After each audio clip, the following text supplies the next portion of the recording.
সব স্কুলে, গোটা পশ্চিম বাংলা স্কুলে মিলাদুন নবী হবে। তখন যেন আমাকে কেউ চিল্লাওনি, শিক্ষা জায়গায় ধর্ম নিয়ে লাফালাফি করছো কেন? এমনি তো মুসলমান মেয়েরা বোরকা পরে গেলে তোমার গায়ে জ্বলন শুরু হয়ে যায়। হাফেজ আবু বকর দাঁড়িয়ে রেখেছে বলে পরীক্ষায় বসতে দেয়নি।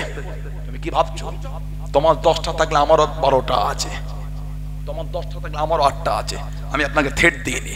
ফুরফুরা শরীফ কোনোদিন অশান্তি চাই না। ফুরফুরা হলো সফিদের দরবার, সফিদের কাজ হলো শান্তি দেওয়া। আমি বাংলার পুলিশ মন্ত্রী মাননীয়ার আমি তার দৃষ্টি আকর্ষণ করছি, এই বিষয়গুলোকে দেখেন, এগুলো উচিত না। আপনি দায়িত্বে আছেন, বাংলার জনগণ আপনাকে পছন্দ করে বসিয়েছে।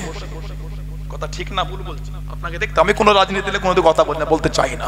এগুলো দেখলে সহ্য হয় না, আমাদের গায়ে রক্ত আমাদের ফোটে এগুলো দেখলে। জোরে বলে কি নাম আমার এক ভাই, রানাঘাট না কোথায় থেকে সেদিকে আসছিলেন, কিছু জঙ্গি মেন্টালিটির লোক, কিছু নোংরা হীন মানসিকতার লোক, কিছু জঙ্গি মেন্টালিটির মানুষ বলে ছেলেটা নারী ধরে টেনেছে, চর মেরেছে, জামা ছিঁড়েছে, ওটাই মুসলিম বলে নোংরা নোংরা ভাষায় গালি দিচ্ছে। আস্তাগফিরুল্লাহ বলে, নাউজুবিল্লাহ বলেন। কেন মুসলমান থেকে তোমার জ্বলন হচ্ছে কেন? আমরা কি তোমার দয়ায় ভারতে বাস করছি? এটা আমাদের বংশের মুরব্বীদের দেশ, এটা কথা ঠিক না ভুল? আমাদের মুরব্বীদের রক্ত দিয়ে দেশ স্বাধীন হয়েছে, শুধু তোমাদের মুরব্বীদের না। হাজার হাজার আলেম জানাতে করে গাছেতে ফাঁসিতে ঝুলিয়ে দিয়েছে। আজও দিল্লির ইন্ডিয়ান গেটে আজও সেখানে গিয়ে দেখলে যে সম্প্রদায়ের নাম সব থেকে বেশি দেখা যাবে সেটা হলো মুসলমানদের নাম। ইসলাম টুকটুক করে বার হয়ে গেলেন। ও যুবকেরা, ও আমার মুরব্বি বাপ জানেন, মায়েরা বোনেরা মগিয়াম, আল্লাহ রাসূল সাহাবী হযরত আবি দাদা রাদিয়াল্লাহু তাআলা আনহু হযরত আবু লুবাবার কাছে চলে গেলেন। এই আবু লুবাবা, ওই গাছটা আমায় বিক্রি করে দাও, ওই গাছটা আমাকে দিয়ে দাও, ওই গাছটা আমায় বিক্রি করে দাও, ওই গাছটা তোমায় বিক্রি করব না, ওই গাছটা তোমায় দেবো না। হযরত আবি দাদা জানিয়ে দিয়ে, এ আবু লুবাবা, আমি দাদা রাদিয়াল্লাহু তাআলা আনহু, আমার একটা খাজুরের বাগান আছে, যে খাজুরের বাগানের মধ্যে 600 খানা খাজুরের গাছ আছে, একটা মিষ্টি পানির কুয়া আছে, একটা বড় বাড়ি আছে।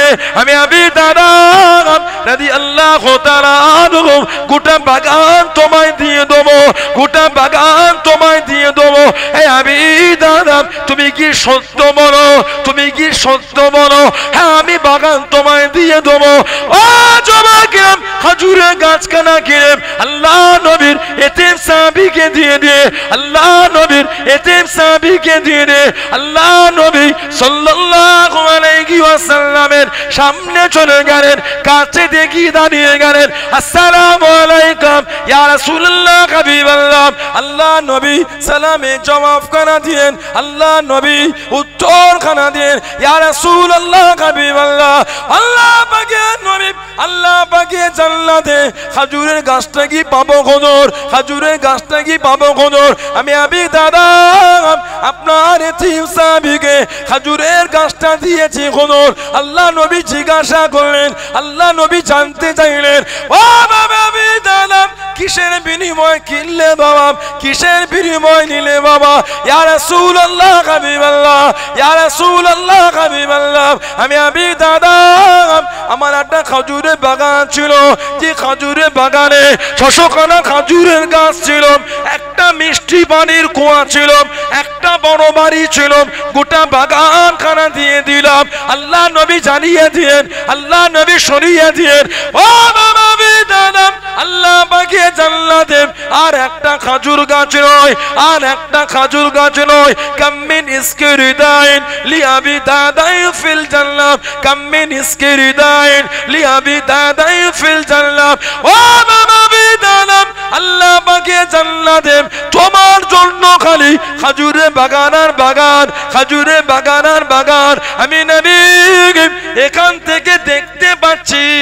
জোরে বলুন সুবহান, আর একটু জোরে বলুন সুবহান। একটা গাছ কিনে দিয়েছো 600টা গাছের বিনিময়ে। আবে দাদা, জান্নাতে তুমি আর একটা গাছ পাবে না। নবী এখান থেকেই দেখতে পাচ্ছি তোমার জন্য খালি খাজুরের বাগান আর বাগান, বাগান আর বাগান। আল্লাহর জান্নাতে খালি তোমার জন্যই খাজুরের বাগান। জোরে বলো, জোরে বলবে না সুবহানাল্লাহ। আল্লাহ আল্লাহর রাসূলে ভালোবাসায় আল্লাহর জন্য দান করে দিয়েছে। কিতাব এসেছে খাজুরের বাগানের বাইরে দাঁড়িয়ে ওনার স্ত্রীকে ডাকে, ইয়া উম্মে আবি দাহদা, এই আবি দাহদার মা, তাড়াতাড়ি বাগান থেকে বার হয়ে আসো, এই বাগান আর আমাদের নাই, বিক্রি হয়ে গেছে। এ বাগান আর আমাদের নাই, এটা বিক্রি হয়ে গেছে। কিতাব এসেছে ওনার বাচ্চা বাচ্চা ছেলে ওই বাগানের খাজুর খেতে খেতে আসছিলেন, মুখ থেকে খাজুর গুলোকে নিয়ে বাগানে ছুঁড়ে ছুঁড়ে ফেলছেন আর বলছেন এই বাগান আমাদের নাই, বাগানের খাজুর আর খেও না। স্ত্রী জিজ্ঞাসা করে কিসের বিনিময়ে এত দামি বাগান বিক্রি করলেন? উনি জবাব দিলেন জান্নাতে একটা গাছের বিনিময়ে দুনিয়ার এই বাগান বিক্রি করে দিয়েছে। স্ত্রী বলছেন আলহামদুলিল্লাহ, কত সুন্দর সওদা, দুনিয়ার তুচ্ছ বাগান জান্নাতে গাছের বিনিময়ে বিক্রি করেছেন। জোরে বলো, জোরে বলা যাবে না সুবহানাল্লাহ। আল্লাহর রেজা। হযরত আবু তালহা বলেন হুজুর, আমার এই বাগান বেহরুয়া নামক বাগান বা আরবি বাগান, এর থেকে প্রিয় আর কিছু নাই। কেন? বাগান আমার হলো, আপনি তো আপনার মনে করেন। হুজুর আমি এটা আল্লাহর রাস্তায় দান করে দিলাম। জোরে বলবে না সুবহানাল্লাহ। সেই সাহাবাদের শিক্ষা ধারা আমাদের মুরব্বীরা চলেছেন। কথা ঠিক না ভুল বলছি? চলেই তো হাজার হাজার হাজার হাজার বিঘে সম্পত্তি ওয়াকফে লিল্লাহ করেছেন। এখন আমাদের এত জিনিস দেখে তোমার কষ্ট হচ্ছে, চুরি করা মনে করেছো নাকি? না না, রক্ত পানি করা পয়সা দিয়ে আমার মুরব্বীরা কিনেছে। ঠিক না ভুল বলছি? চুরি করা জিনিস না, খাস জায়গা না, সরকারি জায়গা জোর করে নিলাম না, না পরের জায়গায় মসজিদ করলে তো নামাজই হবে না। ঠিক না ভুল? চুরি করা জায়গায় পরের ঝেড়ে নেওয়া জায়গায় নামাজ হবে, ইবাদত হবে? একটু হ্যাঁ গো দেন। মুসলমান পরে চুরি করা জায়গায় নামাজ পড়ে না। কে কি করে না করে অত টাকার সময় আমাদের নয়। আমাদের সম্পত্তি, তোমার জান জ্বলছে কেন? আজকে একটা নিউজ ঘটেছে, রানাঘাট থেকে একটা আমার ভাই ওই ট্রেনে করে আসছিল, মিজানুর না কি নাম, আমি দেখছিলাম একটু আগে দেখলাম, এই ওখান থেকে নেমে ফোনটা হাত দিয়েছি কোন একটা কাজে, একটা মেসেজ দেখলাম, মিজানুর না কি নাম আমার এক ভাই রানাঘাট না কোথায় থেকে সেদিকে আসছিলেন। কিন্তু জঙ্গি মেন্টালিটির লোক, কিছু নোংরা হীন মানসিকতার লোক, কিছু জঙ্গি মেন্টালিটির মানুষ মিজানুর বলে ছেলেটা নারী ধরে টেনেছে, চর মেরেছে, জামা ছিঁড়েছে, ওটাই মুসলিম বলে নোংরা নোংরা ভাষায় গালি দিচ্ছে। আস্তাগফিরুল্লাহ বলেন, নাউজুবিল্লাহ বলেন। কেন? মুসলমান থেকে তোমার জ্বলন হচ্ছে কেন? আমরা কি তোমার দয়ায় ভারতে বাস করছি? এটা আমাদের বংশের মুরব্বীদের দেশ। এটা কথা ঠিক না ভুল? আমাদের মুরব্বীদের রক্ত দিয়ে দেশ স্বাধীন হয়েছে, শুধু তোমাদের মুরব্বীদের না। হাজার হাজার আলেম জানাতে করে গাছেতে ফাঁসিতে ঝুলিয়ে দিয়েছে। আজও দিল্লির ইন্ডিয়ান গেটে আজও সেখানে গিয়ে দেখলে যে সম্প্রদায়ের নাম সব থেকে বেশি দেখা যাবে সেটা হলো মুসলমানদের নাম। ইসলাম সম্প্রদায়ের লোকেদের নাম সব থেকে বেশি। এ বলে আমি অন্য সম্প্রদায়কে ঘৃণা করছি না, তারপর আমাদের করে নোংরা চোখে কেন দেখা হচ্ছে? বলেন ঠিক বলছি না ভুল বলছি? বলে কদিন ধরে বাংলার পরিবেশ কি যেন শুরু হয়ে গেছে। কে কোথা থেকে বলছে আমার নবী তলোয়ার দেখিয়ে দিন প্রচার করেছে? নাউজুবিল্লাহ বলে। জ্ঞান বুদ্ধি নাই, নবী পাক সম্পর্কে এলেম নাই, কেন কথা বলতে চান? আবার কোথায় স্কুলে গতকাল হিন্দু ভাইদের ধর্মীয় একটা প্রোগ্রাম, সরস্বতী পুজো ছিল, ঠিক না? স্কুলে হবে কি আবার এইলি হয়ে হচ্ছে। এগুলো লজ্জা লাগে আমাদের, এগুলো আমার অশান্তি হয়। হিন্দু ভাই বোনেরা তারা তাদের ধর্মের পালন করবে, আমরা আমাদের করব। কলেজে, স্কুলে, ইউনিভার্সিটিতে মিলাদুন নবী হবে, কথা বলছেন, কত জায়গায় আমরা যাই, কেন হবে না? আপনি আপনারটা করেন, আমি আমারটা করব। আপনি আপনার করলে আমার বাধা দেওয়া উচিত না, আমি আমারটা করলে আপনারও বাধা দেওয়া উচিত না। কলেজে, ইউনিভার্সিটিতে, স্কুলে হিন্দু ভাই বোনেদের জন্য সরস্বতী পুজোর জন্য আপনি মানে শিক্ষকদের তরফ থেকে টাকা কেটে রাখছেন, ওই খাতে ব্যয় হবে, রাখেন। আপনি মিলাদুন নবীর জন্য কিছু রেখে দেন। কথা বলছেন না কেন? মিলাদুন নবী অশান্তি কেন? আমি করলে অশান্তি, আপনি করলে অশান্তি হবে না, এগুলো তো ঠিক না। আপনার প্রোগ্রামটাও অশান্তি হওয়া উচিত না, আমারটাও উচিত না। আমি তো আপনারটা বাধা দিচ্ছি না। যদি কেউ দেয় তার ঠিকও হবে না, কেন বাধা দেবে? হিন্দু ভাই বোনেরা যদি করতে হয় করুক, আমরাও মিলাদুন নবী করব। সব স্কুলে, গোটা পশ্চিম বাংলা স্কুলে মিলাদুন নবী হবে। তখন যেন আবার কেউ চিল্লাও নেই শিক্ষা জায়গায় ধর্ম নিয়ে লাফালাফি করছো কেন? এমনি তো মুসলমান মেয়েরা বোরকা পরে গেলে তোমার গায়ে জ্বলন শুরু হয়ে যায়।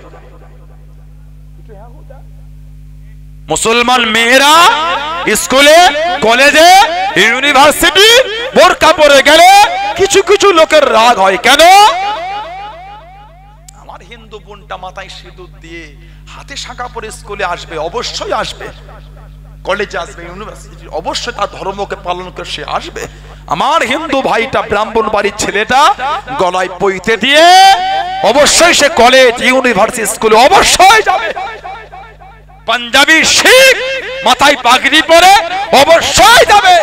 একটা মুসলমান মুখে দাঁড়িয়ে রেখে গেলে তোমার গায়ে জ্বলন শুরু হয়ে গেল কেন? আমার তো ওই 3 বেলায় জ্বলন হয় না, ঠিক না ভুল বলছি? আমার তো ওনাদের বেলায় জ্বলন হয় না।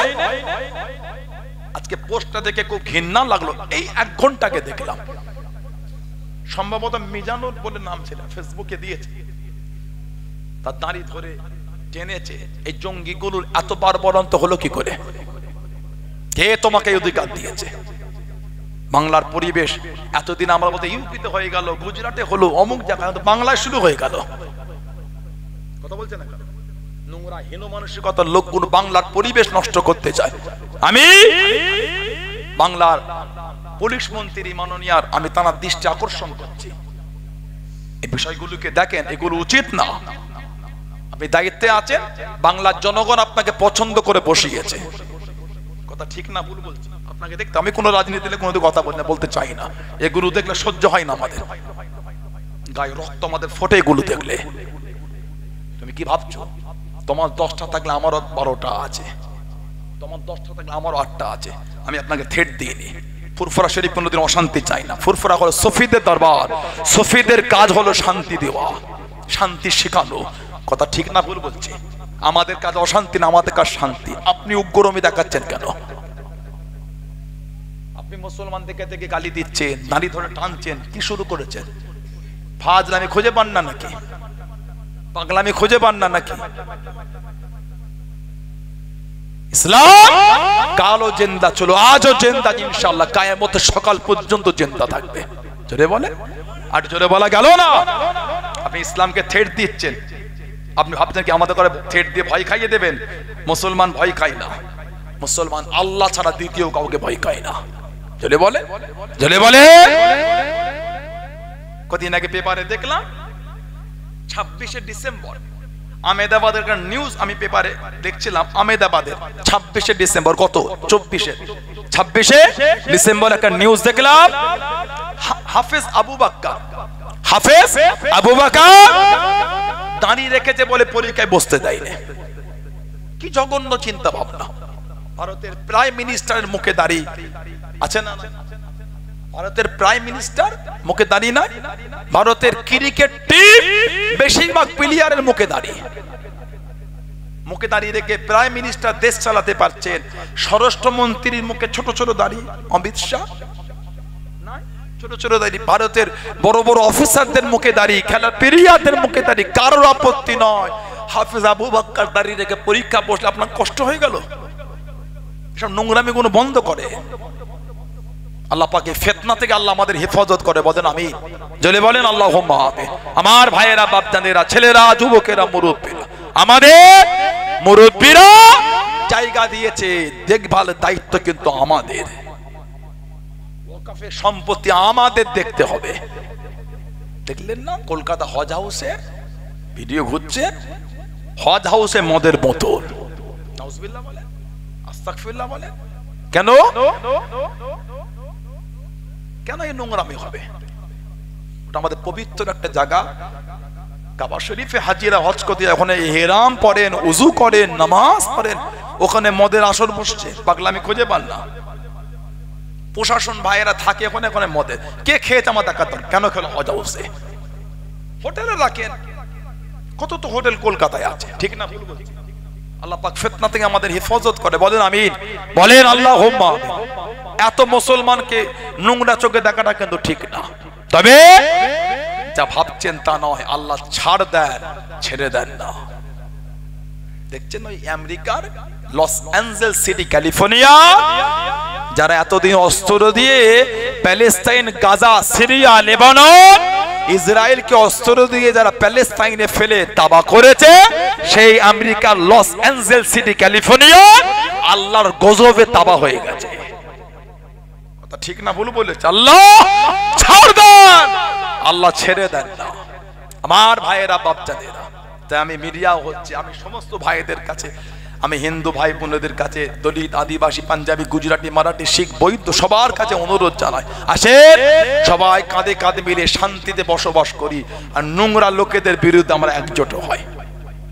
যদি কোনো মুসলমান অন্যায় করে শাস্তি হোক ধর্ম থেকে নয়, অন্যায় দেখে। যদি অন্য সম্প্রদায়ের লোক ভুল করে, অন্যায় থেকে শাস্তি দান, ধর্ম থেকে নয়। আমাদের মুরব্বির আল্লাহর রাস্তায় দান করেছেন। নবীর একটা সাহাবী ছিলেন হযরত হারেসা বিন নোমান আনসারী রাদিয়াল্লাহু তাআলা আনহু। জোরে বলো, জোরে বলবে না সুবহানাল্লাহ। হযরত হারেসা বিন নোমান আনসারী রাদিয়াল্লাহু তাআলা আনহু আমার নবীর একটা ভালোবাসার সাহাবী ছিলেন। আল্লাহ নবী নববী শরীফে ওয়াজ করেন, ও জওয়াকে, ও আমার মুরব্বি বাপ জানেরা, মায়েরা, বোনেরা, মগিয়াম, আল্লাহ নবী সাহাবী সাল্লাল্লাহু আলাইহি ওয়াসাল্লাম হযরত হারেসা বিন নোমান আনসারী রাদিয়াল্লাহু তাআলা আনহু আল্লাহ নবীর সামনে চলে গেলেন, আল্লাহ নবীর কাছে দেখি দাঁড়িয়ে গেলেন। আল্লাহ নবী জানিয়ে দিলেন, আল্লাহ নবী শুনিয়ে দিলেন, ও বাবা সামারাম, আমি নবী সাল্লাল্লাহু আলাইহি ওয়াসাল্লাম গতকাল রাতে স্বপ্নের মধ্যে দেখতে পেলাম, খবের মধ্যে দেখতে পেলাম, আমি নবী আল্লাহ পাকের জান্নাতের মধ্যে ঘুরি, আল্লাহ পাকের জান্নাতের মধ্যে ঘুরি। আমি নবী সাল্লাল্লাহু আলাইহি ওয়াসাল্লাম আমার কানেতে কত সুন্দর একটা তেলাওয়াত ভেসে ভেসে আসে। আমি নবী জিজ্ঞাসা করলাম, আমি নবী জানতে চাইলাম, আল্লাহ পাকের জান্নাতে এত সুন্দর গলা কার গলা, এত সুন্দর তেলাওয়াত কার তেলাওয়াত?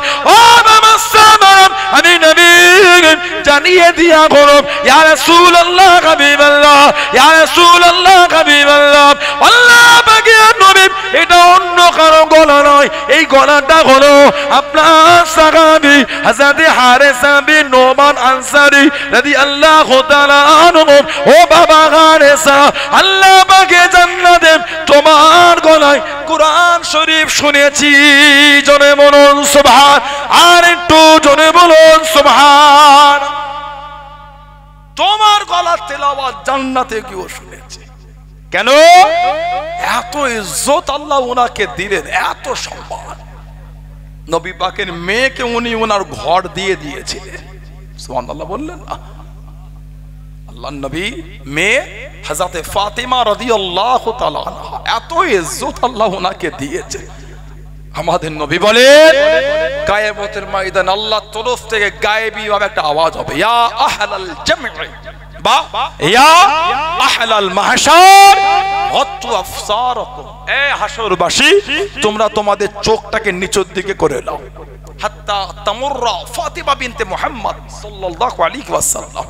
একটা আওয়াজ হবে, এখন হাশরের ময়দানে হেঁটে হেঁটে যাবে মুহাম্মদ সাল্লাল্লাহু আলাইহি ওয়াসাল্লামের মেয়ে হযরত ফাতিমা রাদিয়াল্লাহু তাআলা আনহা।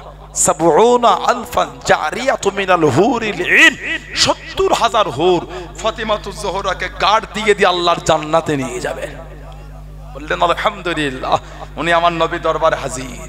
তিরমিজি শরীফের আবু আবুল মানাকিবে এসেছে, আমাদের নবী বলেন আল ফাতিমাতু সাইয়্যিদাতুন নিসাই আহলিল জান্নাহ, আমার ফাতেমা রাদিয়াল্লাহু তাআলা আনহা জান্নাতের সমস্ত মহিলাদের রানী। বলুন না সুবহানাল্লাহ। উনি আমার নবীর দরবারে হাজির। কি খবর মা? সালাম দিলে, আব্বাজান মনটা চায় সব সময় আপনাকেই দেখি। জোরে বলবেন না, মনটা চায় সব সময় আপনাকেই দেখি, কিন্তু আমার ঘরটা অনেকটা দূরে, মন চাইলেও হয় না। আব্বা, আপনার ঘরের সাথে ঘর হযরতে হারেসা বিন নুমান আনসারী, যদি একটু ওনাকে বলে দিতেন ওনার ঘরটা যদি আমাকে দিতেন আর আমার দূরেরটা যদি উনি নিতেন, তাহলে আপনার কাছে এলে মন চাইলে আপনাকে দেখতে পাবো। বললেন না সুবহানাল্লাহ। আমার নবীর একটা সাহাবী ছিলেন হযরত আবু বকর সিদ্দিক রাদিয়াল্লাহু তাআলা আনহু। উনি আমার নবীকে এসে বলে, হুজুর জীবনের আশা তিনটে। তার প্রথম আশাটা হলো মন চায় সব সময় আপনার চেহারাটাই দেখি। জোরে বলো, ভালোবাসায় বলা গেল না। আমার ভাইয়েরা, বাপজানেরা, ছেলেরা, যুবকেরা, মুরব্বীরা, নবী পাক শুনলেন সাল্লাল্লাহু আলাইহি ওয়াসাল্লাম। কিছুক্ষণ পরে বললেন, মা আমি নবী বলতে পারবো না, আমি নবী বলতে পারবো, তুমি কষ্ট নিও না মা। আমি নবী যখন হিজরাত করে এসেছিলাম তোমার মায়েদের ঘরগুলো সব দূরে দূরে হয়ে গেছিল। আমি নবী পাক যেতাম সাল্লাল্লাহু আলাইহি ওয়াসাল্লাম, আমি এসে বলতে, হারেসা তোমার ওই মায়ের ঘরটা দূরে। লাব্বাইকা রাসূলুল্লাহ, পাল্টে দিয়েছে, আবার বলেছে, আবার পাল্টেছে, আবার বলেছে, আবার পাল্টেছে। এবার যে তোমার জন্য বলবো ওটা আমাকে একটু লজ্জা লাগছে, কারণ এর আগে আমি অনেকবার ঘর পাল্টে নিয়েছি। আর আমাকে বলতে বলো না মা, একটু আমাকে লজ্জা লাগে। এই যে নবী পাক বললেন বলতে পারবো না, মদিনা শরীফের সব মেয়েরা মা আয়েশা রাদিয়াল্লাহু তাআলা আনহার ঘরের মধ্যে বসে থাকতে নবী পাকের জবান শরীফের ওয়াজটা শুনবেন বলে ওনারা শুনে ফেলেছে। নবী পাক না বলে দিয়েছে, ওই নাটা গিয়ে ওনার বিবিকে শুনিয়েছে, তোমার স্বামীর ঘর নবীর কাছে ফাতিমাতুজ জোহরা চেয়েছে।